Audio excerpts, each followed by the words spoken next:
Imagine you have a list containing 10,000 student names. Do you really want to print each one manually? Definitely not. In today's video, I'll teach you list traversal, the easiest way to visit each element in a list automatically using Python. Once you learn this concept, you'll use it in almost every Python program. So let's begin. Hey everyone, welcome back. Till now we have learned how to create lists and access elements. Now it's time to learn one of the most important operations on lists, traversal. What is traversal? Traversal simply means visiting each element of a list one by one. Suppose we have this list. Traversal means Python will go to 85, then 90, then 76, then 95, then 88, one after another. Instead of writing 5 print statements manually, Python does it automatically using loops. Let's traverse this list using for loop. We created a list named marks containing 5 values. This is a for loop. Here, mark is called the loop variable. Python automatically takes one element from the list and stores inside this variable. In the first iteration, mark is assigned 85. In the second iteration, mark is assigned value 90.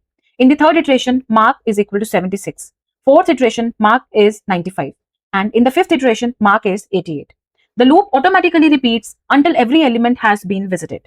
Notice something important. The variable name mark can actually be anything. For example, it can be X or value.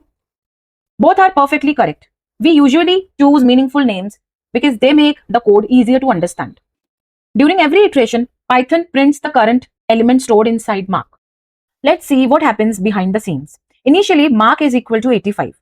The print statement prints 85. Next, mark is equal to 90.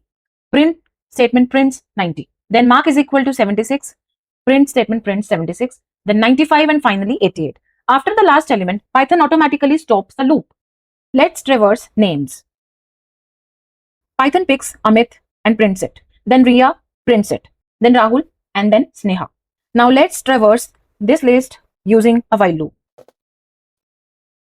Let's understand the code. In this line, we have created the list. The variable I stores the index. Initially, I is equal to 0, which points to the first element. Then marks returns the number of elements in the list marks. Because the list has 5 elements, it has returned 5. The condition becomes while I is less than 5. As long as I is less than 5, the loop keeps running. In the print statement, when I is equal to 0, Python prints marks of 0, which is 85.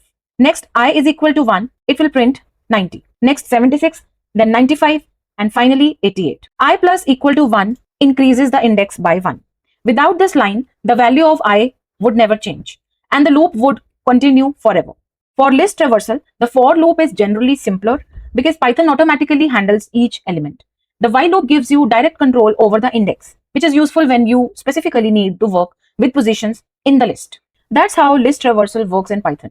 So today we learned what traversal means, traversing a list using a for loop, and traversing a list using a while loop. In the next video, we'll learn more powerful operations on Python lists and continue building our programming skills.